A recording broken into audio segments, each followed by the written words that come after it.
It is finally Juventus-Inter. The wait is over, and the wait was long with that international break. We speak about Juventus-Inter since so long, but what exactly is Juventus-Inter? It's the game of thousand stories. It is Higuain's last-minute winner in a Scudetto game. It's the birth of La Linguaccia, the tongue celebration of Del Piero in 2006. It's Morata's sunglasses celebration. It's Marchisio's fantastic tic-tac chip goal. It is the Cinque Maggio Scudetto, the endless on-the-field fights, the numerous referee controversial decisions like the one of Ronaldo Giuliano, non-penalty contrast in 98. It is Lippi, Marotta, Conte, Ibrahimovic, Asamoah, Vidal, and Quadrado. It's the very first game, unfortunately, that we lost in the Allianz Stadium. It is certainly Calciopoli. The game that famous Italian writer Gianni Brera called the Derby d'Italia for the very first time in 1967. It's the biggest rivalry in calcio, without any doubt. It's the game that both fan bases don't want to lose. And yes, Tuttosport can report the words of Allegri and Inzaghi, that both of them are pointing out the other ones as the favorite. We can't deny that today, like Gazzetta dello Sport is saying, it's a Scudetto round. We can't deny the fact that Corriere dello Sport is writing that today it's the night of the Tricolore. Because yes, for one night only, Juventus can overtake Inter at the moment. Or maybe Inter can go and escape going at +5 of Inter. Ciao Juventini of the world. My name is Giuseppe. Welcome back on the channel. Welcome Derby d'Italia.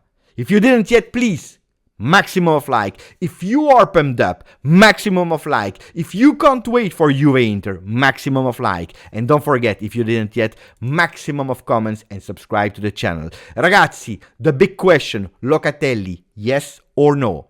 At the moment we have a certainty, he will be called up. The big doubt, of course, is will he play? Will he be there on the middle of the field? According to Tuttosport, in their predicted lineup, the number 5 will be there in the Regia, will be the brain.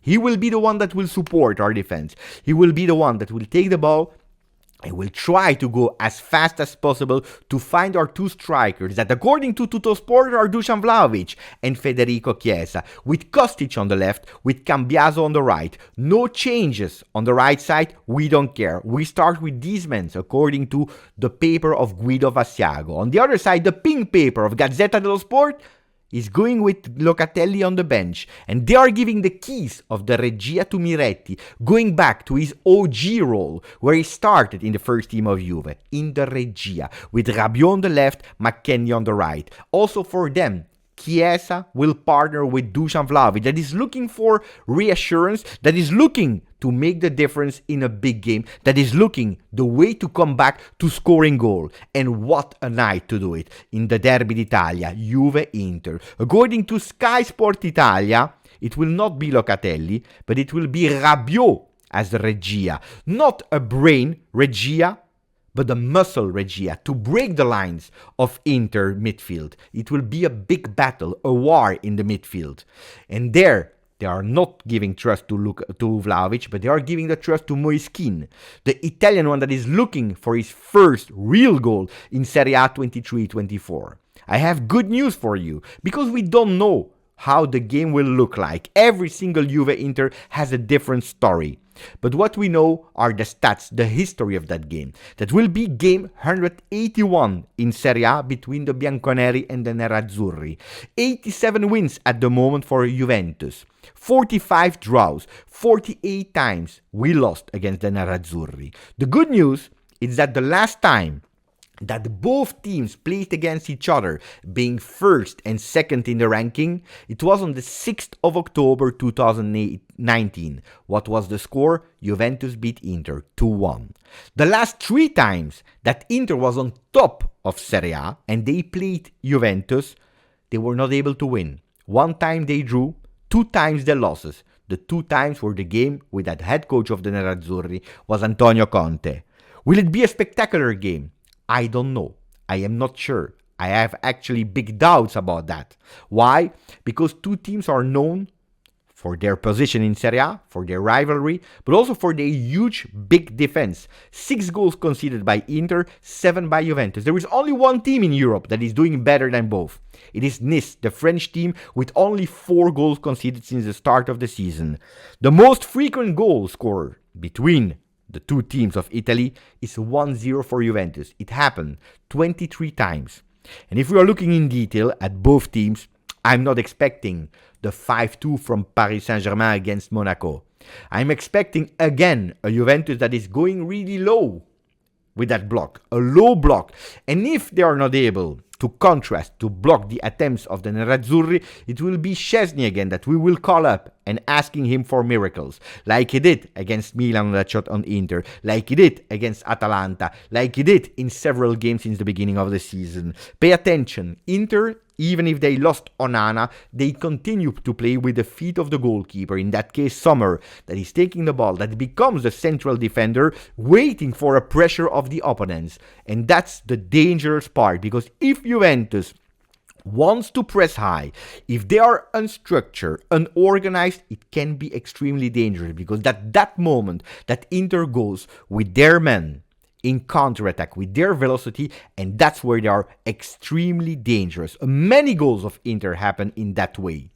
On the other side, more than Lautaro this evening in attack, I am a bit fearing Thuram. Why? Because Thuram is doing these movements, creating spaces for the Argentinian guys.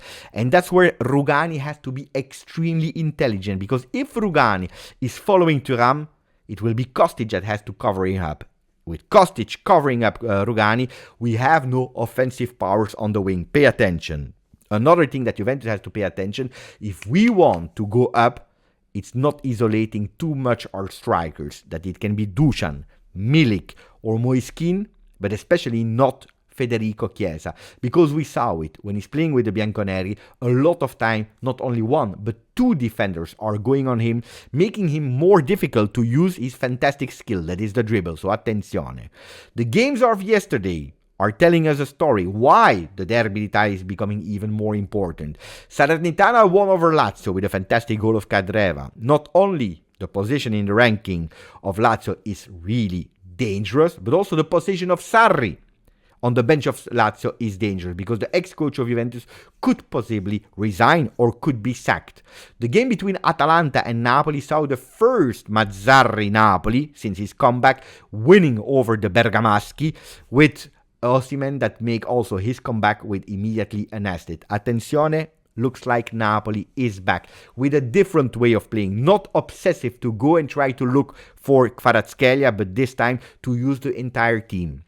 Yesterday we saw the last game of Serie A from that Saturday between Milan and Fiorentina, 1-0, and looks like the Italian teams, they cracked the code, because it's the 4th loss in 5 Serie A games for the team of Vincenzo Italiano. Looks like the teams are scoring a goal and then they are giving the ball to Fiorentina. Why? Because we know apparently that Fiorentina has huge problems to score. Yesterday, not only the possession was for Fiorentina, but also 21 attempts against the 9 from Milan. And even if Milan was saved by Super Maignan, saving the 1-1 with his face, well, we have to say that looks like a lot of teams, they understood how to crack the code of Vincenzo Italiano. Yesterday, Milan-Fiorentina, of course, 3 points for the Rossoneri that are back at -3 at the moment from Juve, but will also mark history until someone else will break the record that yesterday has been set with Francesco Camarda, that made his official debut being the youngest player to ever debut. 15 years, 8 months and 16 days.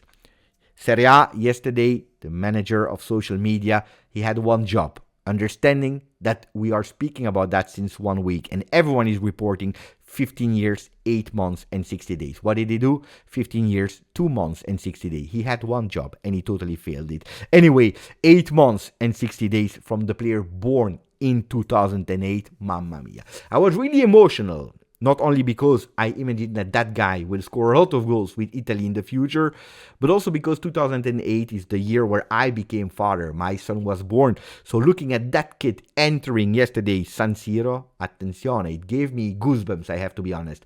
Can you tell me, because I became father in 2008, But what were you doing when you were 15? He started in Serie A. What were you doing? Let me know in the comment. I'm extremely curious.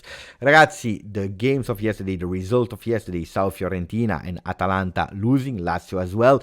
What does it mean? That Juventus today has the possibility to go again at +6 to Milan, plus points over Napoli, can possibly go first in the ranking of Serie A, but super important, they have the possibility to go not only at +9 over the fifth one that was Atalanta, but potentially, if Roma and Bologna are not able to win today, at +11 over the fifth position, and we know it, that would give so much power to Juventus, because we know it, at +11 on the fifth position, that means that you can risk fighting for the Scudetto without watching too much behind your back. Now we finish the video with a name. We spoke about a young player born in 2008. I want to speak about a player born in 2006. I'm speaking about Claudio El Diablito Etcheverry. Who is Claudio El Diablito Etcheverry? The little devil. It's also called the right-footed Messi. Why am I speaking about him? Because it's a guy that Paris Saint-Germain, Real Madrid, Manchester City, Milan, Benfica, Atletico Madrid, and Inter are already monitoring really close, but Juventus is in the race. Will they be able to take the player? I don't know. He has a release clause of 25 million euro. They have to be fast. They have to invest. Maybe they don't want to make the same mistake they did for Holland or for Bellingham. Not putting a lot of cash on the field, but the 17 years old is impressing a lot. He made his official debut with the River Plate first team this season, but where he really surprised everyone was in that World Cup under 17, where he had fantastic ratings, 7.1, 8.2, 7.4, 7.5, and in the final against Brazil, a 10, because in that 3-0 victory from Argentina against Brazil, he was the one that was able to score not one, not two, but three. A hat-trick for El Diablito, the right-footed Messi. Ragazzi, that was it for me. I hope I pumped you up as much as I could. I tried to do my best. I am totally out of breath. Yes, I am stressed. Yes, it is Derby d'Italia. Yes, it's the game against Inter. I can't wait. I am stressing. I want to win that game.